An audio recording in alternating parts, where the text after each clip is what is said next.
Tonight we have two very special guests, Bryan Fletcher and Mark Bosnich. The reason we've got you guys on is because we want to answer. It's a question around here at Fox Sports, around the offices we've been asking for a long time. Yes. Which is, who is Fox Sports' most lovable rogue? Oh. It's these two and then Daylight, to be honest. I mean, out of you guys, who would be our most lovable rogue? Bozza. Bozza, yeah. Yeah, well, I go Fletch. I'm a rogue. You are a rogue. I don't think I'm lovable.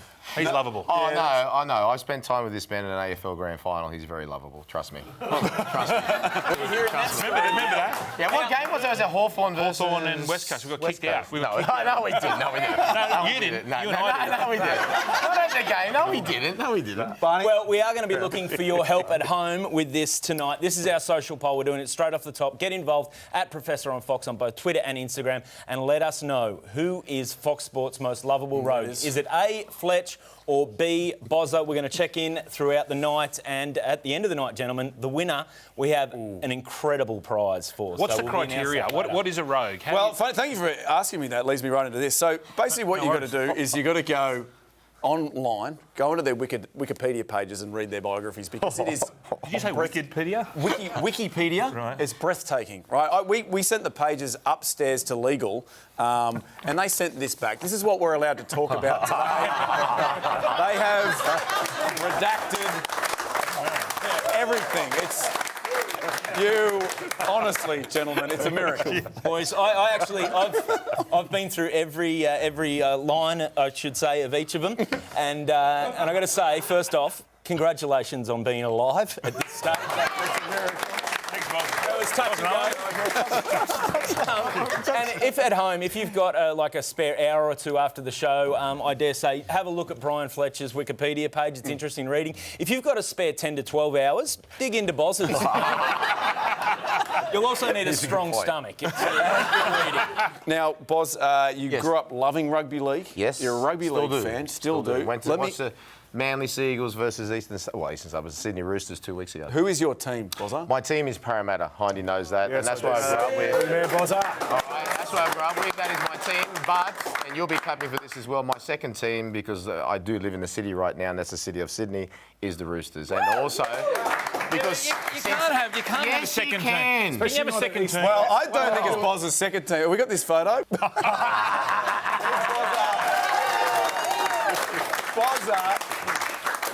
Speaking about dieting, I think. You switched off Para. Why have you switched off Para? Because they haven't been successful.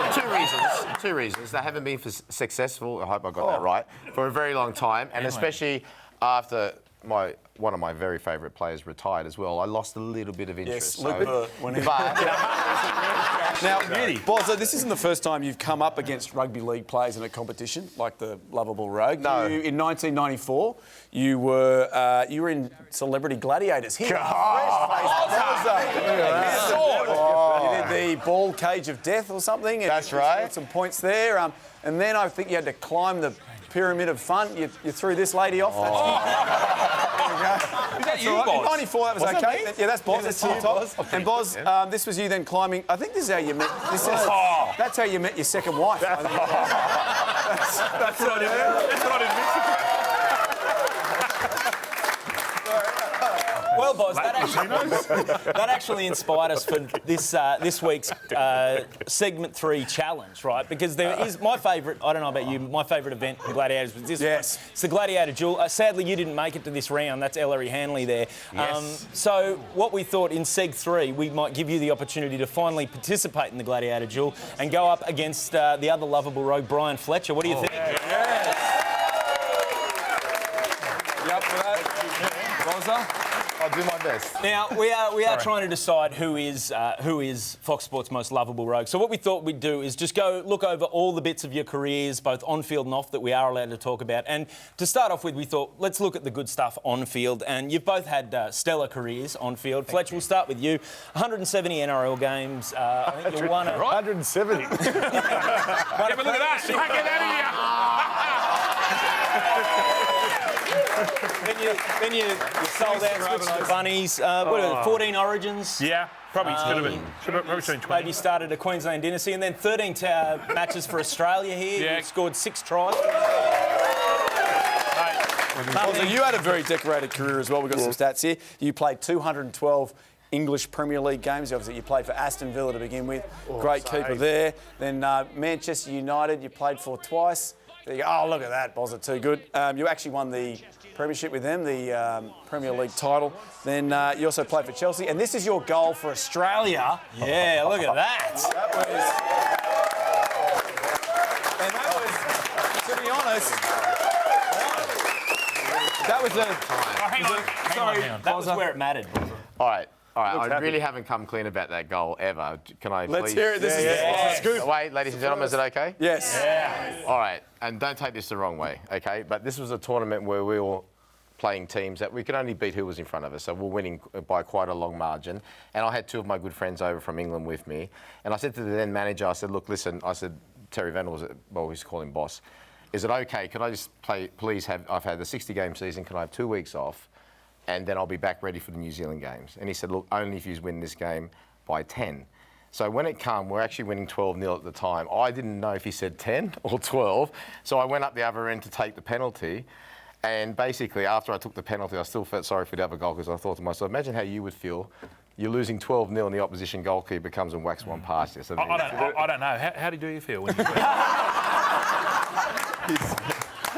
You know when you beat by heaps all the time, what happens?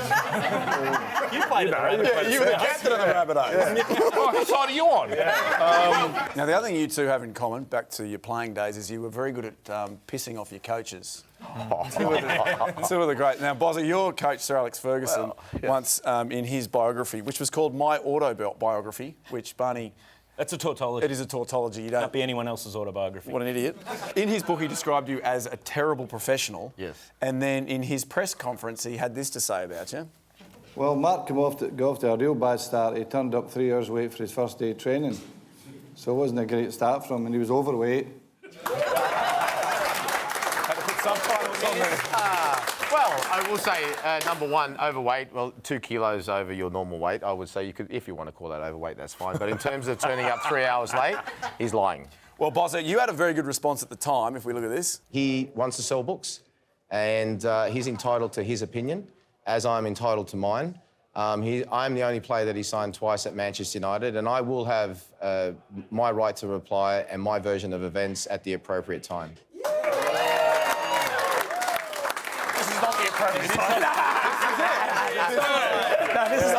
So, Bozza, Sir Alex watches every Friday night. He's a big fan. This is your... What would you like to say to him? Like I said, 2 kilos overweight, but usually for 4 to 6 weeks. I don't know how you guys go in your pre-season, but that's usually okay to get yourself back down. But the 3 hours late, he's lying. Simple as that. All right, Fletch, you pissed off just about every coach you played for. You had Gus Gould, Ricky Stewart, Paul Langmack. One of those coaches actually had the chance at one point to piss you off, and he took it with both hands. And this is what he had to say about it last year. Could you tell me now why you got rid of me? Very quickly, I spoke to Nick, and we did have a salary cap problem at that stage. And Nick said to me, what about Fletcher? And I said, I'd rather play with 12.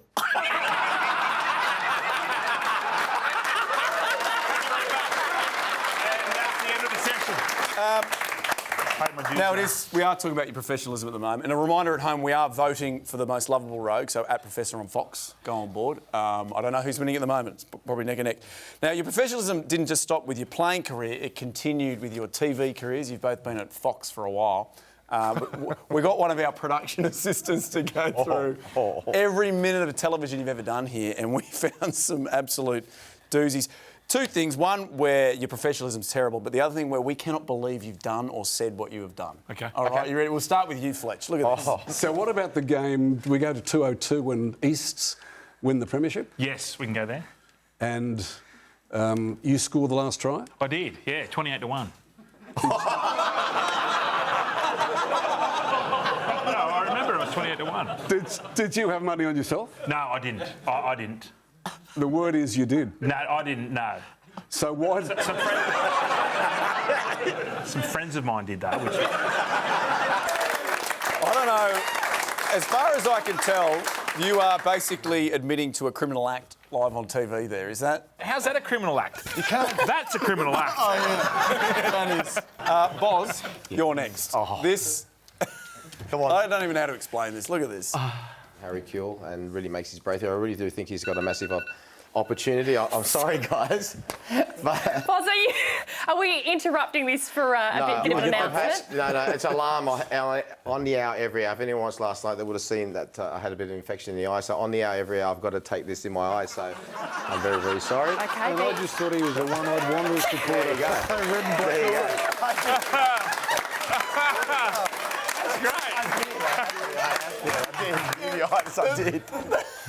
I don't even know what's Alex Ferguson was a doctor, you would have followed his instructions. That's a good one. That is a good one. all right, Fletch, I mean, this one, you enjoyed bringing this up for a few weeks in a row. Oh, my alarm's just gone off.